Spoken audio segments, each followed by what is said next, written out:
proactiva, somos una iglesia creativa, ¿verdad? Y la Biblia dice que el Señor nos ha dado herramientas y nos ha dado capacidades para nosotros poder tomar control de todas las cosas. Y a pesar de las circunstancias y a pesar de lo que pueda pasar, nosotros creemos que este año los resultados de Fe con Obra van a ser el doble. Este año Fe con Obra va a ser espectacularmente espectacular. O sea, esto va a ser impresionante. Prepárese, porque yo lo veo a usted tremendamente remecido, abundante, bendecido. Lo veo al doble, al triple, al cuádruple, porque si el Señor está diciendo que eso va a ocurrir, es porque en usted está ocurriendo ya. Lo que va a empezar a ocurrir está ocurriendo ya. Amén. Y de eso quiero en esta mañana compartir el mensaje. Quiero que venga conmigo al Evangelio según San Juan, en el capítulo 2. Vamos a leer un texto, vamos a usar un texto en esta mañana para compartir este mensaje, esta reflexión bíblica, compartir en la palabra, en un texto que para nosotros es muy conocido. Es un texto del que seguramente usted ha escuchado muchas enseñanzas, en el que seguramente Dios le ha bendecido, y yo anhelo que Dios añada una nueva bendición sobre esta palabra en esta mañana a su vida. Amén. Usted está allí conmigo. Evangelio según San Juan, capítulo 2, versículo 5. Evangelio según San Juan, capítulo 2, versículo 5. Su madre dijo a los sirvientes: hagan lo que él les ordene. Había allí 6 tinajas de piedra de unos 100 litros de capacidad cada una. Eran tinajas de las que usaban los judíos en sus ceremonias de purificación. Jesús ordenó a los sirvientes: llenen de agua estas tinajas. Los sirvientes la llenaron casi hasta rebosar. Jesús volvió a ordenarles: ahora saquen un poco y llévenselo al encargado de la fiesta. Así lo hicieron. El encargado de la fiesta probó el agua convertido en vino. Él no sabía de dónde había salido ese vino, pero los sirvientes sí lo sabían, pues ellos habían sacado el agua. Entonces el encargado se acercó al novio y le dijo: todos sirven el mejor vino primero, y después, cuando los invitados ya han bebido mucho, les sirve el vino más barato. Pero tú has guardado el mejor vino hasta el final. Amén. Dios añada bendición a su palabra. Quiero conversar. ¿A cuánto nos gusta el vino? Amén. Si a usted no le gusta, cuando vea una buena botella me la regala. Yo se la encargo. A mí me encanta el vino. Me gusta tomar el vino. El vino es una de las bebidas más nobles que la humanidad ha podido descubrir. De hecho, Jesús tomaba vino y tomaba buen vino, y debe ser está pensando eso que tomaba el que vino de consagrar. Eso no existía, no hay ningún vino de consagrar. Jesús tomaba vino y tomaba vino bueno. Bueno, porque él era el maestro. Sí, él era el maestro, y a Jesús lo invitaba gente cachetosa. Jesús lo invitaba gente bien. Jesús lo invitaba gente que tenía platica. Entonces esa gente se podía dar el lujo de tomar buenos vinos. Buenos vinos. Entonces, ustedes no regalen que vino cariñoso y se fue bravo. Regalen un Concha del Toro, bueno, amado. Espero que este año te luzcas. Usted no siempre se luce con un buen vino. Y no espero que este año sea decisivo. ¿Verdad? No. Ese vino cariñoso, no sé, sabe como a qué sabe ese vino, no sé. Pero con razón la gente viene cariñosa y se va brava, porque ese vino es eso. Es increíble. Pero usted lo ha tomado, y yo también. A ver, ¿verdad? Eso hay que tomar de todo. Como Pablo, ¿verdad? Yo me sé tomar un Concha y Toro, y también me sé tomar un vino cariñoso. Oye, la carne de ustedes. Les estuviera hablando del ayuno y de la oración, todos estuvieran serios. Estuvieran dormidos. Pero fíjese, el vino es una de las bebidas que a lo largo de la historia de la humanidad ha tenido un punto principal en el escenario de las sociedades. El vino ha sido el lugar en el que la gente se encuentra, la familia se encuentra. En nuestro propio continente, hacia el sur del continente, hay países como Chile, Uruguay, Argentina, en que el vino es parte de su cultura, y el vino se toma casi más que el agua, y el vino utilizan para cocinar, para todo utilizan vino. Entonces el vino a lo largo de las sociedades y de la humanidad ha tenido ahí una principal importancia. El vino así como más rapidito que usted lo pueda conseguir, dura unos 3-4 años aproximadamente. Conseguir la botella de vino más sencillo desde que se planta, se cosecha, hasta que se produce esa botellita de vino sencilla que usted pueda creer, ha tomado por lo menos un periodo de 3 años, 3 años y medio, cuanto menos. Eso quiere decir que el vino, entre otras cosas, requiere tiempo, ¿verdad? De allí la expresión que algunos que van acumulando juventud, ¿verdad? Dicen que, ¿verdad?, que el vino entre más vino. Eso es consuelo de uno, pero que va, uno va para Leo y esa vaina no la detiene nada. Pero ajá, a uno le gusta decirse sus mentiritas, ¿verdad? O sus frases ahí, entonces digamos que ahí está bien. Es una mentira piadosa, hermana Yu, ¿verdad? Es una mentirita piadosa.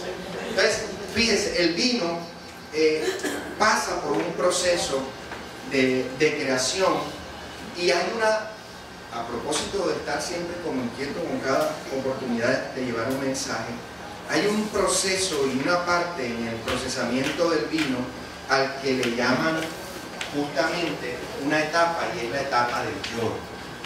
Y me llamó particularmente la atención eso, la época del lloro. Fíjense, el vino es la bebida más noble de la que dispone el ser humano. Es un producto muy complejo. Para establecer un punto de partida en su elaboración, nos situaremos en la época del lloro. Oiga, eso me llamó poderosamente la atención. Fíjense, el vino que es asociado a la alegría, a la risa. Eclesiastés dice: toma buen vino y se alegrará tu corazón. Por ningún lado dice: y te traerá maldición. Dice: y se alegrará tu corazón. ¿Verdad? También dice que el que abusa del vino también trae a su vida frutos de amargura. Entonces eso quiere decir que usted tiene que tener un equilibrio, porque todo en la vida tiene que ser equilibrado. Entonces fíjese, dice: para establecer un punto de partida en su elaboración nos situaremos en la época del lloro de la vida. Oiga, eso me llamó la atención, porque no sé si usted lo sabía, pero yo no sabía que el vino tenía una etapa en la que lloraba. Dice: wow, qué tremendo. Hasta lo que más produce alegría llora, ¿verdad? Qué cosa impresionante. Ese proceso de cultivar la planta, ese proceso en el que el vino pasa por cuidar la vid, cuidar la uva, que las temperaturas invernales no quemen la planta, que el sol no la seque, que hay que cuidarla. El vino es un producto de mucho cuidado, requiere demasiada especificidad. De hecho, hay personas que estudian carreras solamente para estudiar las diferentes cepas, las diferentes clases de uva. Los enólogos, si no estoy mal, son los que estudian toda la ciencia que tiene que ver con esa parte de la producción del vino. Y pareciera para nosotros, ¿verdad?, que cuando tenemos una botellita de vino, así sea de cariñoso, no importa, ¿verdad?, pareciera que ese proceso de tener ese vino allí fuese cualquiera. Pero el vino toma tiempo. Y el buen vino todavía toma más tiempo. De hecho, hay botellas de vino que tienen 50, 100 años, que valen miles de dólares. Miles. No sabía, y estudiando un poco del tema, que incluso hay un rubro en la bolsa de valores del mundo, en las principales bolsas del mundo, que se negocian en cosechas de vino. Es impresionante. La mayoría de negociaciones y transacciones se hacen en las monedas de los países en valor de oro o en vino. Y eso me llamó poderosamente la atención. Una cosecha de vino de estos valles importantes de Francia, de Europa, se puede negociar como si fueran bonos de deuda de cualquier estado, de cualquier país. Y eso todavía me llamó mucho más la atención, porque decía, uno no alcanza a imaginar, ¿verdad?, que una botella de vino pueda tener tantas implicaciones y tanto valor, porque lo que hace de ella valorable, lo que hace de ella estimable, la consideración de su valor, es el proceso que ha vivido. Es por lo que ha pasado. Cuando usted lee sobre el vino y una cosecha, y usted lee año 1973, en ese año se hicieron los mejores vinos. No sé si usted en su año no se produjo un buen vino, pero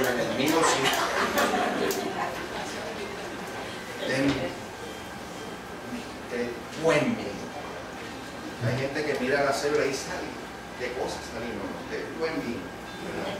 Cuando usted mira el año de una botella y usted está mirando, quizás de alguna manera preocupado en el año 2017, ese vino, no. Pero cuando usted va hacia más atrás, quienes están en ese mundo y entienden de eso, están sabiendo que ese año que está allí implica que la temperatura de esa región estuvo en tal tiempo, que la tierra tenía tal acidez, que la fruta, la que se produjo a través de esa cepa, tuvo una... O sea, todo eso se está leyendo en ese año. Es decir, las implicaciones de saber que aquella botella que usted sostiene en sus manos, ¿verdad? Aunque aparentemente para nosotros es desconocido todo eso, quien la ha cultivado sabe el valor de lo que ella tiene. Y a propósito de todo eso, y usted dirá, bueno, ¿y aquí qué vamos a salir a tomar vinito? Si usted quiere, hágalo, pero ese no es el propósito. Lo que le quiero decir es que todo esto que va a ocurrir y que le he dicho, ocurre en un proceso que yo he querido denominar la bendición de Dios se acelera, ¿verdad? La bendición de Dios se acelera. O sea, Dios produce, escúcheme, algo que tomaría demasiado tiempo. El texto lo acabamos de leer. Cuando el que sabía del asunto probó el vino, dijo, este vino es extravagante, dice la versión al día. Dice, este vino, dice que el maestresala casi habla en lenguas cuando probó el vino. O sea, una cosa maravillosa. Qué vino tan extravagantemente bueno, qué cosa tan esplendorosa, le digo al novio. ¿Cómo, de dónde tú sacaste semejante vino? ¿Verdad? Dicen, los comentaristas dicen que prácticamente este maestresala, escúcheme bien, esta no era cualquier familia, porque para tener una persona que supiera de vinos implicaba que de alguna manera había que tener un cierto recurso para poder disponer de una persona que sirviera los vinos y atendiera. Es decir, estábamos en una circunstancia importante. No era cualquiera el que estaba diciendo, wow, qué vino el que tú te has servido, ¿verdad? Y conforme a la costumbre, ¿verdad? Incluso algunas personas lo hacen, ¿verdad? Ya cuando ven que la gente está haciendo, lo que sea, no importa, ¿verdad? Ya la gente come lo que sea, ¿verdad? Parecían barranquilleros, ¿verdad? Dale cogollo a ¿verdad? Y parece que esa era la costumbre, claro, porque ya con el paladar dormido y los ojos doblados, usted todo le parece bien. Vétale, todo está bien. Entonces, en ese escenario, Jesús produce un milagro que causa una expresión de admiración en quien sabe del asunto. Pero la pregunta es, ¿cómo Dios acortó los tiempos a través de la presencia de Jesús para que a través de unas tinajas llenas de agua se produjera el mejor vino? Cómo la presencia activa de Dios, pero también la fe dinámica de una mujer que decide poner su vida y todo lo que está ocurriendo bajo el dominio de Dios, produce lo que para usted y para mí hoy pareciera un acontecimiento normal, porque ya lo hemos escuchado. Y Jesús hizo el vino y se multiplicó todo el dinero que ese vino valía, mejor dicho, era una cosa impresionante. Esas tinajas produjeron vino a tutiplén, es decir, hubo una extravagancia no solamente en la calidad, sino en la cantidad. No solamente Dios está pensando en bendecirte con calidad, Él está pensando bendecirte también en cantidad. A Dios no le interesa solamente bendecirte bien, a Él le interesa bendecirte sobreabundantemente. Esa es la bendición en la que Dios está queriendo que su bendición se acelere sobre nosotros. Pero todo punto de bendición parte de un momento de crisis. Y el vino parte de un momento que se llama el lloro. Hay que llorar, ¿verdad? Pasar por ese momento de quiebre, pasar por ese momento de dificultad, va a asegurarles finalmente a los que van a recoger la vendimia que de acuerdo a lo que esas plantas lloren, así va a ser la cosecha de buena en lo que van a recibir. Qué increíble, ¿verdad? ¿Qué señala aquella que aparentemente en la planta, desbordando su savia abundantemente, le da a entender a quienes son conocedores de la materia que esa va a ser una extraordinaria cosecha para producir un vino que va a quedar enmarcado en la historia de quienes de alguna manera se reconocen en el tema entendidos. ¿Cómo entra Jesús en la historia de esa familia? Justamente en un momento de crisis, para que justo después de más de 2000 años nosotros todavía sigamos teniendo en consideración que las cosas que Dios hace duran para siempre. Que la bendición que Dios pone sobre nuestra vida no está pensada simplemente en que dure para un día, para 2 días o para que tengamos un buen momento, sino para que lo que Dios está preparando para hacer en tu vida impacte incluso a las próximas generaciones. Amén. Que ni siquiera todavía están pensadas en ti y en mí. Lo que Dios está haciendo hoy en medio de nosotros, aunque esté produciéndose en medio de un momento de crisis, está tensando el arco para que tú puedas ser enviado mucho más lejos.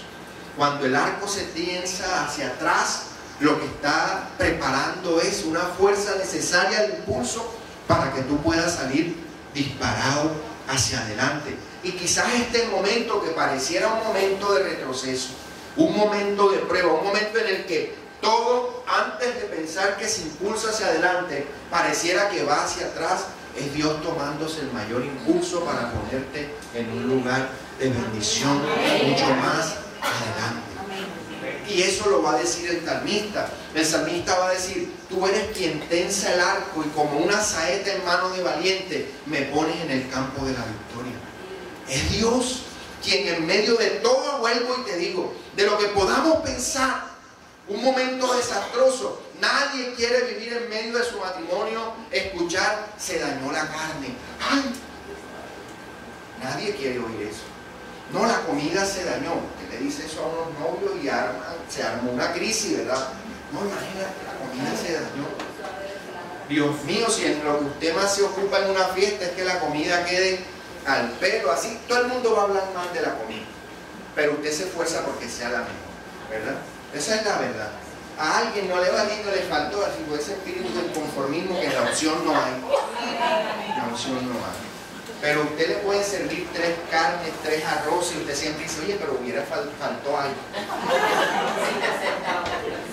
Oye, ¿entiende qué cosa tan impresionante? Te traen la cipote, plato de sopa con 2 costillas, con buena vetualla, yuca, arroz. Ay, no sé, le faltó como el toque. ¿De qué? Mira, desgraciado. ¿Ah? ¿Ah?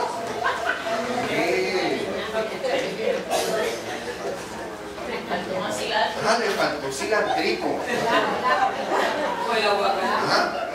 Qué cosa increíble. Ah, no, ¿te acuerdas que teníamos un amigo así? Oye, no, así no puede ser. Tú tienes que darle gracias a Dios. Tienes que glorificarte, darle gracias a Él. Porque vuelvo y digo, en medio de los tiempos y la dificultad que puedas estar viviendo, si el arco está tensado, Él está preparándote para lanzarte más adelante. Esa es la visión que tú tienes que tener. Hubo un momento de crisis, hubo un momento de dificultad, en medio de lo que nadie quiere vivir. ¿Quién quiere vivir crisis? Nadie. ¿Quién quiere pasar por problemas de escasez? Menos. Nadie quiere vivir momentos de escasez. Nadie. El que me diga que a mí que le gusta es mentiroso. Porque ni al Señor Jesucristo le gustó. Claro, no se lo dijo al Padre: Dios, sácame de este rollo, yo no quiero estar en este rollo. Pero que se haga. Entendió que el arco se estaba tensando, que quizás parecía que la situación estaba yendo hacia atrás, pero lo que Dios estaba preparando era el mejor tiro de la humanidad. Un tiro que te iba a poner en el plano de la gracia y de la redención. Todo proceso que Dios está a través de tu vida hoy haciendo, está pensado en bendecirte. Escúchame, en bendecirte, no en destruirte. No creas las mentiras que el enemigo esté diciendo. Aquella mujer a la que Dios usó para encarnar a su Hijo Jesucristo nos da una declaración profunda de sometimiento a la voluntad de Dios. Aquella mujer entendió que había un momento de crisis, pero entendió que estaba con ella el que la podía resolver. Hagan lo que Él diga, entendiéndose que sométanse a su voluntad. Por muy loco que parezca, y muy seguramente María ya estaba entrenada en ver a Jesús hacer una que otra cosa que no tenía sentido, porque les da una instrucción bien certeza, como si estuviera preveyendo lo que su hijo iba a mandar a hacer. Y escúcheme, lo que su hijo iba a mandar a hacer era una cosa descabellada. La gente no quería agua, la gente quería vino. La gente no quiere pasar por los momentos difíciles, la gente quiere son soluciones. Pero María entendía que en el corazón de Jesús estaba la respuesta para aquella crisis. Usted tiene que entender que el corazón de Dios está conectado con la respuesta que usted necesita. El corazón de Dios no está lejos de su realidad. No te has apartado de mí jamás, va a decir el salmista. No se ha apartado de mí tu oído, ni tus ojos han dejado de cuidarme. Entonces, aquella situación que María expresa y le dice a ellos, hagan lo que Él diga, es una determinación y una fe incondicional, sin saber qué va a pasar, sin saber qué va a ocurrir. Ella decide creer que va a haber una solución. O no es lo que está expresando.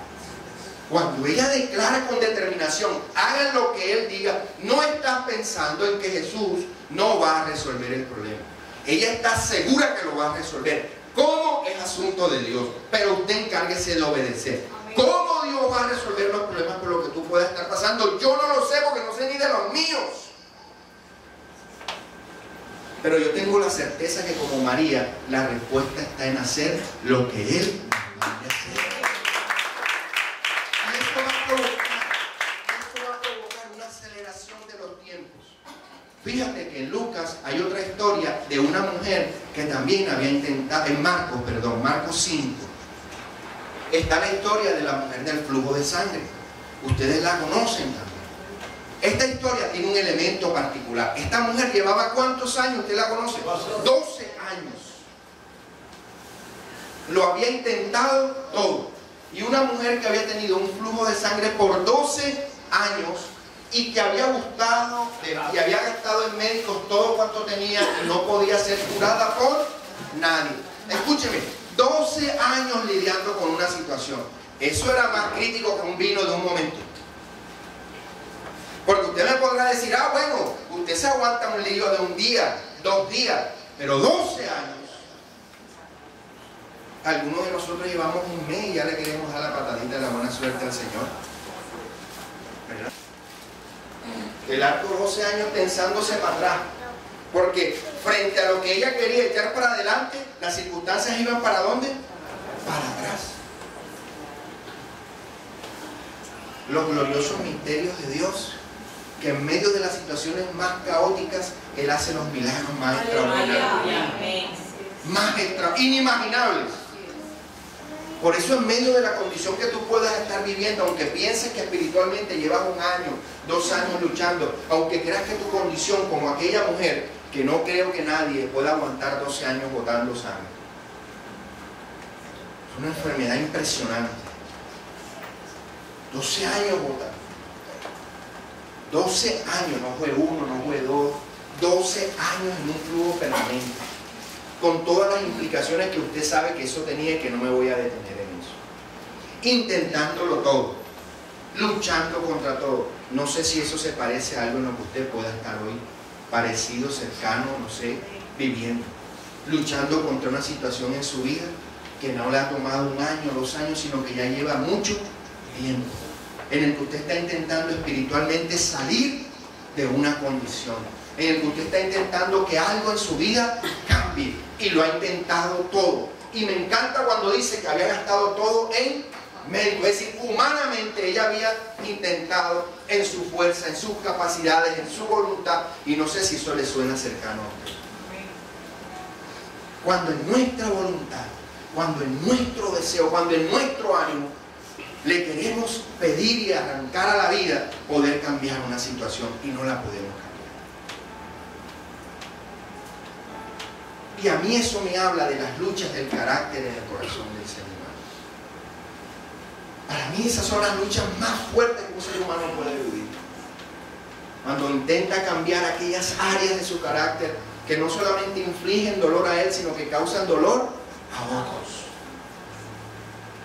Y luchas con eso luchas con eso y vas 1 año, y vas 2 años, y quizás llevas toda tu vida de cristiano intentando cambiar una situación que no ha cambiado.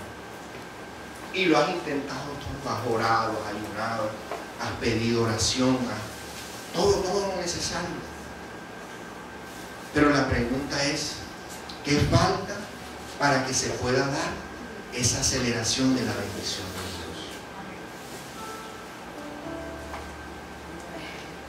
Dios? Un buen vino podía tomar de las magnitudes del vino de las bodas de Caná por lo menos unos 20 años. Eso dicen los teólogos y los historiadores y los enólogos y los que saben de la materia. Y Jesús tomó un proceso de 20 años y lo volvió en un instante. Un proceso de 12 años de lucha lo volvió en un instante, lo aceleró. El tiempo de cambio en el que Dios nos está metiendo. Y esto nos pone un poco en sintonía con lo que es el tiempo de Gedeón.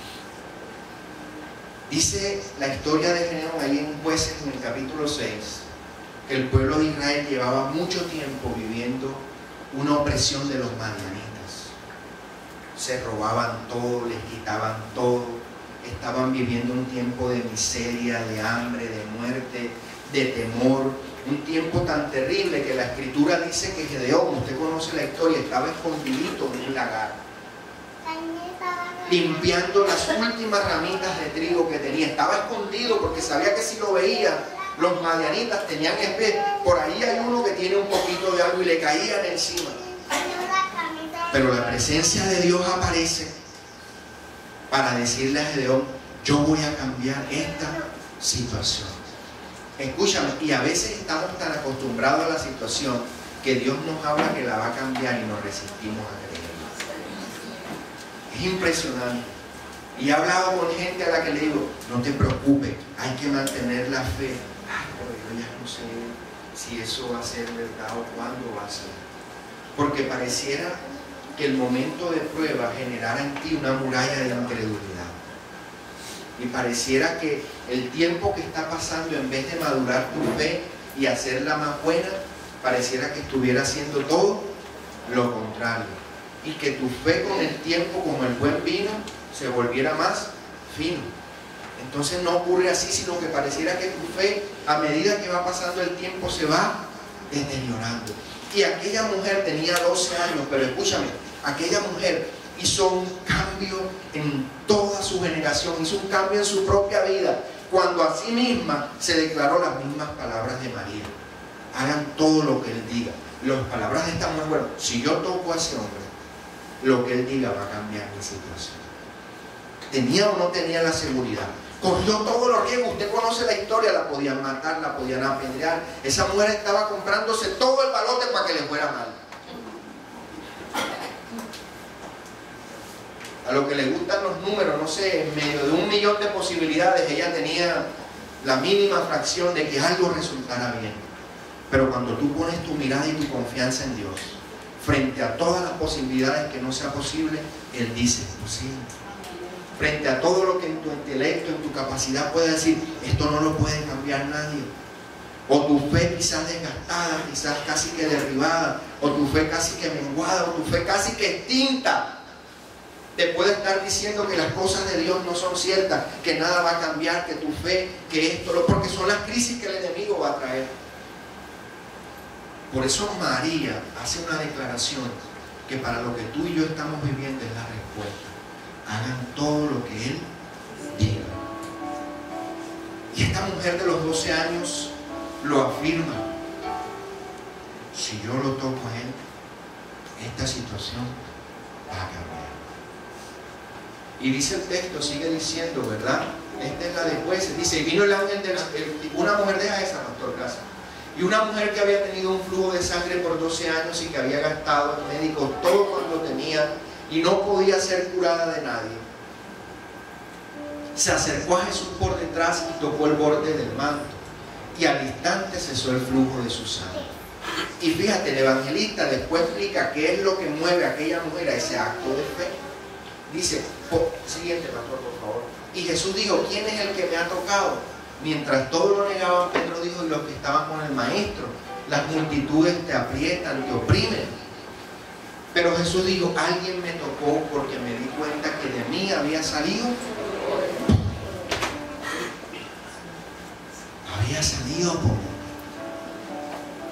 poder venir al encuentro con Jesús es saber que si tú tocas su presencia, que si tú vas a Él con la disposición de creer, el poder de Dios sobre tu vida va a acelerar lo que nadie puede acelerar, va a cambiar lo que nadie puede cambiar, va a resolver lo que en tu intelecto nadie puede resolver. El Rey de Gloria está dispuesto a hacer todo lo inimaginable porque se aceleren y se cambien los tiempos en ti, pero ¿estás tú dispuesto a creerlo? ¿Tienes tú la certeza? ¿Estás enfocado en eso?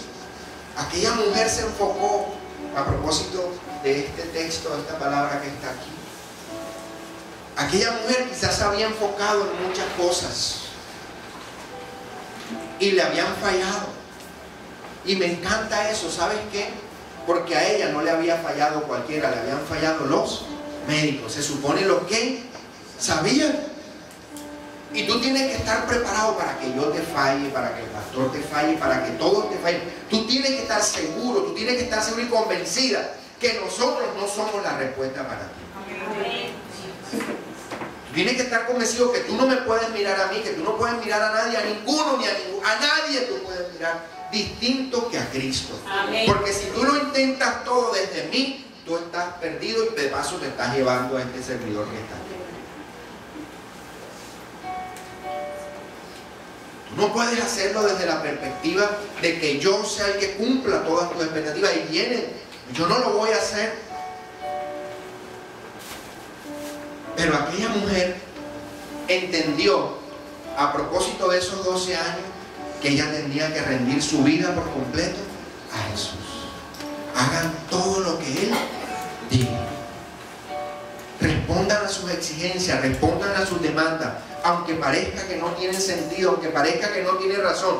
¿A quién se le ocurre, si los médicos no han podido sanarte, que con solo tocar a alguien te vas a sanar? ¿De dónde sacó esa mujer eso?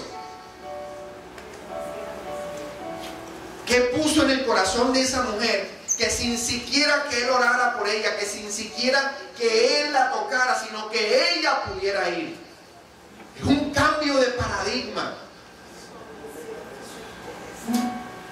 Es un cambio completo de paradigma. Es lo que María le hace entender a los que están ahí. Cambien su paradigma, porque en medio de nosotros está el Rey de Gloria, en medio de tu vida, en medio de la mía. El paradigma tiene que cambiar.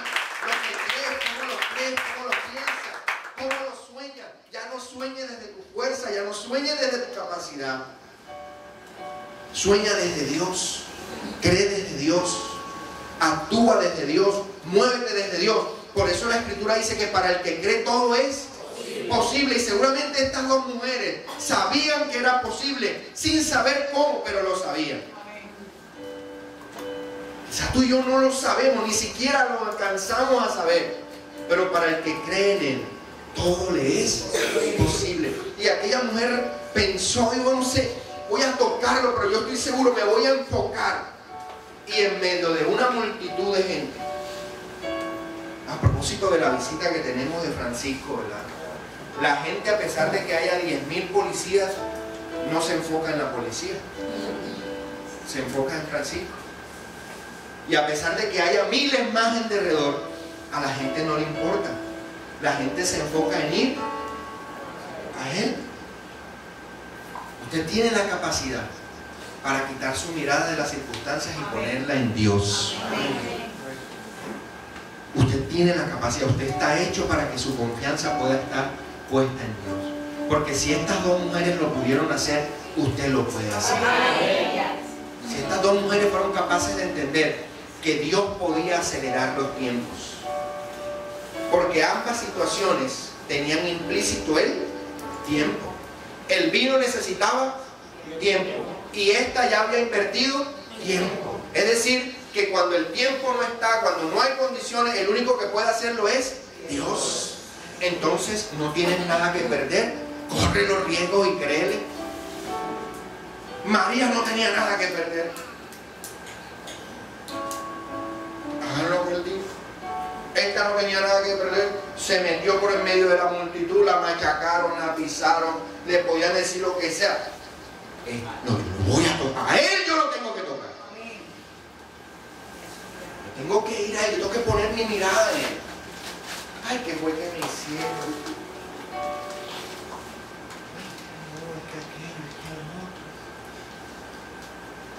Y mientras tanto tú sigues desenfocado de donde tienes que estar. Puesta tu mirada. Y en el Antiguo Testamento hay un hombre que también me sorprende por su capacidad de entender lo que Dios podía acelerar los tiempos. Y es la historia de David. ¿Usted la conoce? Dice que Goliat llevaba 40 días con sus noches. Y todos los días salía. Todos los días salía. Geno era más grande que tú, Salía Goliat a gritarle, se dejó de. En Primera de Samuel, en el capítulo 17, en el versículo 45 y 46, hay una resolución parecida de estas dos mujeres. ¿Tú quieres acelerar los tiempos de Dios en tu vida? Ten la resolución de creer. Decide creerle a Dios. No es fácil. No es fácil. Creerle a Dios cuando todo te está diciendo que no. No es fácil. Yo no te estoy diciendo que es fácil. Por eso la Biblia dice que el reino de los cielos sufre violencia. Y solo los valientes lo arrebatan. Pero escúchame, te he venido diciendo, no una violencia para que tú estés encarnizado peleando contra el diablo. Tú no tienes que pelear con el diablo. Tu lucha no es contra el diablo. No sé si tú has leído la Biblia, pero él está vencido. Amén. Tu foco tiene que ser pelear desde la verdad en donde tú estás plantado. Dios ha dicho de mí que soy simiente de bendición. Dios ha dicho de mí que yo heredaré las naciones. Dios ha dicho de mí que yo voy a ser bendecido. Dios ha dicho de mí que a mí van a venir a prestarme y que yo no tomaré prestado. Dios ha dicho de mí que yo seré cabeza y no cola. Dios ha dicho de mí que Él me ha puesto por heredad de las naciones. Si yo toco el borde de su manto, yo voy a ser salvo. Y David hace algo parecido aquí. Fíjate. Goliat todos los días salía. ¿Dónde está el ejército? No sé qué. Y el más grande del pueblo de Israel era Saúl, su rey. La Biblia dice literalmente cuando lo describe que cuando toda la asamblea de Israel se ponía y se reunía, Saúl era fácil de distinguir porque él sobresalía sobre todos. Él se veía. Ahí está Saúl, no le podía esconder. ¿Verdad, José? Que ahí te están cobrando, dile que no estoy. Saúl no podía hacer eso. No podía. Oiga, pero parece que en medio de las situaciones difíciles, escúchame, lo que no puedes hacer en condiciones normales, situaciones difíciles a veces lo haces para mal. Y Saúl lo que no podía hacer de esconderse de escogido en una situación difícil lo estaba haciendo. Dice el texto que estaba metido en su tienda, escondido, encogido allí, temiéndole a Goliat. Y Goliat todos los días y todas sus noches dice que salía y los insultaba y los gritaba y le decía, ¿dónde está su Dios? Venga a saber, tírenme al más bravito de ustedes a ver. ¿Quién es el más bravito de ustedes? Ese tal Mao, tráigamelo acá para que vean. Tráigamelo para que vean. ¿Cómo? ¿Quién? Nada, y todos estaban. Y llegó el de los mandados, el que estaba olvidado. Porque un capítulo antes, el profeta Samuel había estado buscando el que iba a ser el nuevo rey de Israel. Tú has sido ungido por Dios para ser rey y reina. Eso dice la Escritura. Tú eres real sacerdocio, tú eres un linaje escogido. Pero tú sabes que intenta hacer el enemigo, que tú desconozcas esa identidad que tú tienes. Y tú sabes cómo lo vas a hacer, rodeándote de las circunstancias. A María la rodeó una circunstancia difícil, pero María entendió quién era ella, pero entendió aún más quién era él. La mujer del flujo de sangre se entendió quién era ella, entendió a todos los que estaban en derredor, pero mayormente entendió al que ella tenía que tocar. Y tú parecieras que entiendes más al diablo, a los principados, a los gobernadores, a los no sé qué, a los no sé cuándo. Tú parece que entendieras más al Tricaribe, a la AAA, a todo, y que no entendieras que hay un Dios que te ha dicho que Él no te va a dejar avergonzar. Amén. ¿Cómo va a ocurrir eso? Yo no lo sé, pues no lo sé ni conmigo mismo. Pero mi resolución es creer. Y David, escúcheme, pastor de ovejas, ya yo le he contado esto. Una labor deshonrosa para los israelitas, contrario a lo que usted cree. Se lo vuelvo y se lo repito, ser pastor no era la labor linda que nosotros ser pastor de ovejas, no. Ser pastor de ovejas era una labor caca, barra porque usted no tenía tiempo en esa labor de pastor de poder purificarse. Entonces los puros y los propios, como los hermanos de David que vivían en casa, lo tenían en poco, incluso su propio padre. Claro, porque era un impuro. Porque él no tenía tiempo de hacerse lavamiento de manos. Hombre, cuando esa gente quería comer, ya la comida se la habían comido las moscas. Eso tenían que hacer un pocotón de cosas, lavarse, la comida tenía que ser no sé qué, no sé cuándo. Pero un pastor de ovejas tenía que comer como venía. Allá estaba uno y se metía el pedazo de guisado. Es decir, estaba ahí puro. Por eso cuando Samuel pregunta, ¿dónde están tus hijos? La mentalidad del papá está en los hijos que estaban supuestamente puros, los que podían ser reyes.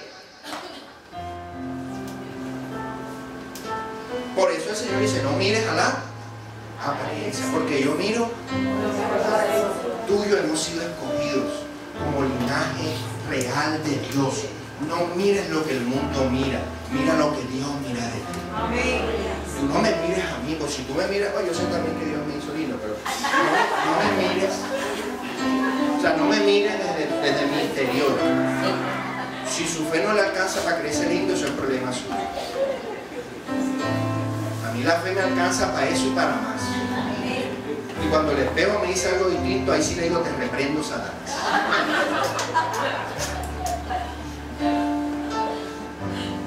Porque dentro de usted está la imagen de Dios. Y la imagen de Dios no puede ser desacreditada. ¿Usted me escucha? La imagen de Dios no puede ser desestimada. Por eso una de las grandes mentiras que este mal ha hecho es poner la apariencia externa del ser humano como lo valioso. Esa es la instrumentalización y el peligro de allá afuera. Y le han hecho creer a usted y a mí que usted es valioso porque su camisa tenga un caballito o tenga 3 barritas o que sus zapatos digan no sé qué cosa. Eso está bien, si a usted no le gusta, a mí me gusta, yo lo uso. Pero eso no nos hace mejor delante de Dios ni peor. ¿Sabes qué es lo que nos hace delante de Dios valer? Nuestro corazón. Por eso David, aunque era un pastor, aunque era inmundo y tenía todos los problemas del mundo, todos, Dios lo llamó un hombre conforme a él. Cuando usted entiende que era un hombre que era capaz de hacer una declaración como esta frente a semejante lío, y no había tiempo de pensar en estrategia, no había tiempo de más nada, y solo había tiempo de creer, como María y como la mujer del flujo de sangre. David hace lo mismo y dice, entonces dijo David al filisteo, le habló al problema. Le digo, tú vas a ver una aceleración de los tiempos que tú ni crees. Te has pasado 40 días y 40 noches fregando, pero hasta aquí te llegó este chiquitico, pero que este chiquito es picoso, valiente. Tú vas a ver lo que es bueno. Claro, se le tragó.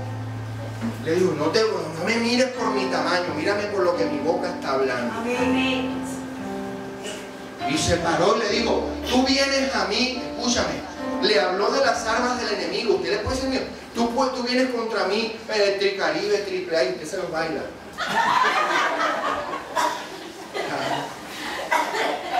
Pero yo vengo contra ti en el el nombre de Jehová de los ejércitos.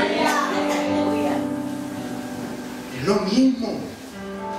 O si la aflicción del espíritu, tú vienes contra mí, contra la depresión, contra los nervios, contra el dolor de cabeza, tú vienes contra mí, contra lo que quieras, pero yo vengo contra ti en el nombre de Jehová de los ejércitos, el que ha dicho que me ha hecho más que vencedor. Era un cambio radical. Lo que los tiempos se tomaban para cambiar, 40 días con sus noches, no habían podido ser cambiadas por un ejército frente a un solo hombre. Pero esas situaciones estaban por cambiar. Y le sigue diciendo: yo vengo contra ti en el nombre del Señor de los ejércitos, el Dios de los escuadrones de Israel, a quien tú vas a desafiar. Él no lo tomó personal, como Marta, ¿verdad? María, la joven estaba por allá en otro cuento. Decidió tomar la mejor parte. Tú decides si vives afanado, si vives en el cuento, o tú decides descansar en Dios. Descansar en Dios. Él decidió descansar en Dios. El Señor, escucha, oiga, qué resolución. No había peleado, no sabía cómo se iba, pero él ya tenía la certeza en su corazón de que Dios lo iba a sacar. Como la mujer del flujo, no. Si yo lo toco, la cosa, si yo voy a él y yo lo logro hacer, aquí la cosa va a cambiar. Este hombre está diciendo lo mismo. Lo mismo, está diciendo exactamente lo mismo. Si yo voy y yo lo toco y yo lo palpo, hoy mismo el Señor va a aclarar este tema. Te entregará hoy en mis manos y yo te derribaré y te cortaré la cabeza. Oiga, eso fue palabra contra palabra. El enemigo que le decía: te voy a enfermar. Sí, me vas a enfermar. Ven que me vas a enfermar. Te vas a enfermar eres tú, porque lo que te viene es una garrotera.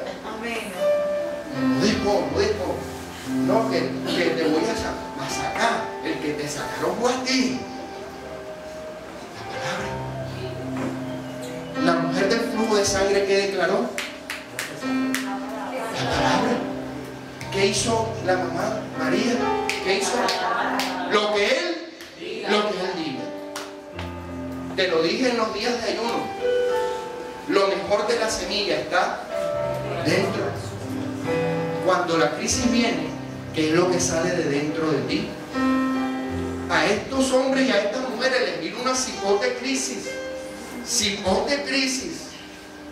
Pero su boca no empezó a declarar necedad, ni quejanza, ni miedo, ni terror. Esto va mal, y se va a poner peor.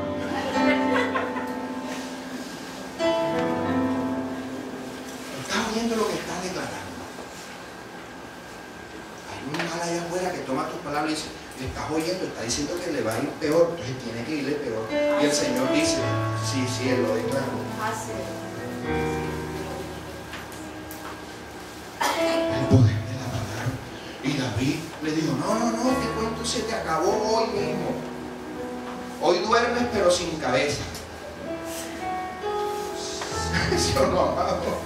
Hasta aquí se te acabó el asunto. Y se le paró. Dijo: hoy en mis manos, y yo te derribaré y te cortaré la cabeza, y te daré hoy a los cadáveres del ejército de los cristianos, a las aves del cielo y a la fiera de la tierra. Escúchame, o sea, le digo: no solamente voy por ti, sino que voy por todo tu ejército, porque cortado la cabeza contigo se acabaron el resto de los líos. Sí, Señor. Hoy te vuelvo comida de golero. Dígale a sus circunstancias: hoy te vuelvo comida de golero. Eso suena bonito, ¿verdad? Pero usted lo cree. No había ocurrido un 5 de lo que él estaba declarando. No había ocurrido nada de lo que él estaba declarando, pero él ya lo estaba confesando, él ya lo estaba creyendo. Él dijo: hoy va a haber una aceleración de los tiempos. Han pasado 40 días con sus noches en que no ha pasado nada. Van 12 años que no ha pasado nada. Hoy hay un tremendo lío y aquí no se resuelve esto sino con mínimo 3 años, porque ¿de dónde va a salir tanto vino en un momento? Pero cuando la bendición de Dios llega, los tiempos se aceleran. Los tiempos se aceleran. Para que toda la tierra sepa que hay un Dios en tu vida. que hay un Dios en esta iglesia, que hay un Dios en que tú le crees, que no te va a dejar avergonzado.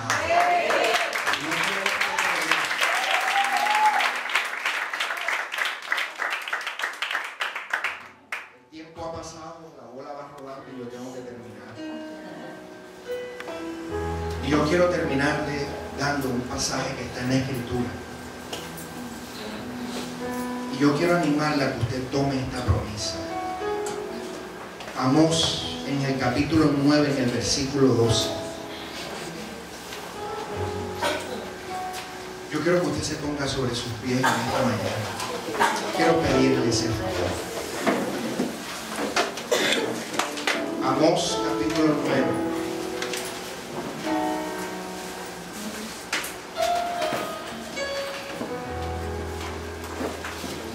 Amós 9:13,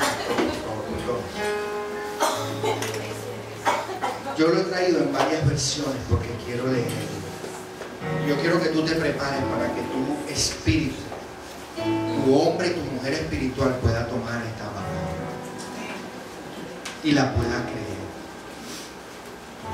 Hay circunstancias que tú y yo hemos lidiado y hemos batallado en nuestras fuerzas que no podemos cambiar, pero con Dios las podemos cambiar. Escúchame, en Dios no hay batallas perdidas, ni grandes ni pequeñas. Y menos tú y yo no somos una causa perdida, tú y yo somos una victoria lograda, consolidada hace 2000 años en la cruz del Calvario. Tú no creas ninguna mentira del enemigo, tú tienes un linaje especial. Tú vas caminando por allí marcado por la sangre de Cristo. Y cuando el mal te ve, dice, ahí va una y ahí va uno sellado por el Cordero de Dios. Sin importar cuán duras sean las circunstancias, yo tengo que decirte esta palabra en esta mañana. Ya está cerca el día en que tendrán abundantes cosechas. No habrán terminado de cosechar el trigo cuando tendrán que volver a sembrar. No habrán acabado de preparar el vino cuando tendrán que plantar más viñas. En los cerros y en las colinas correrá el vino como un río. Escúchame, ¿sabes de qué está hablando eso? De aceleración.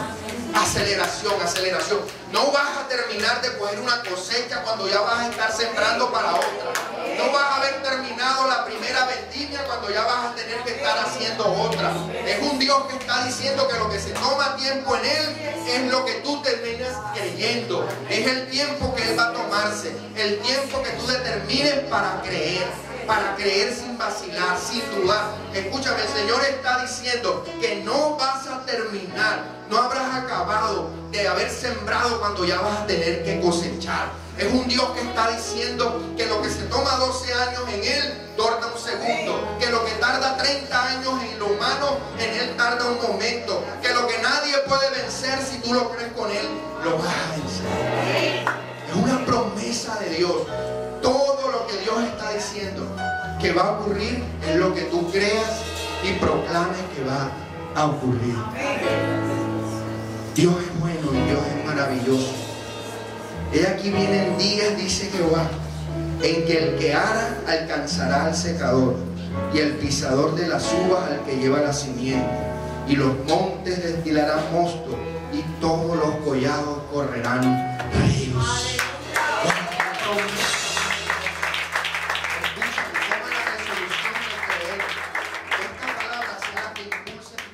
Como impulsó a aquella mujer del flujo de sangre, como impulsó a María, la madre de Jesús, a creer, como impulsó a David a creer. Lo que en 40 días no ha ocurrido, va a ocurrir hoy. Lo que en 12 años no ha ocurrido, va a ocurrir hoy. Y lo que se vaya a venir en Dios va a cambiar, va a ser transformado.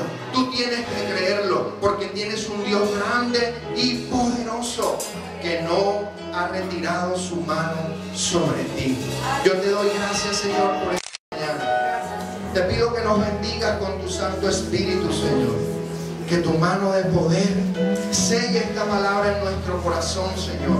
Que tú levantes al caído, que tú avives al que quizás está pasando por un momento de desánimo.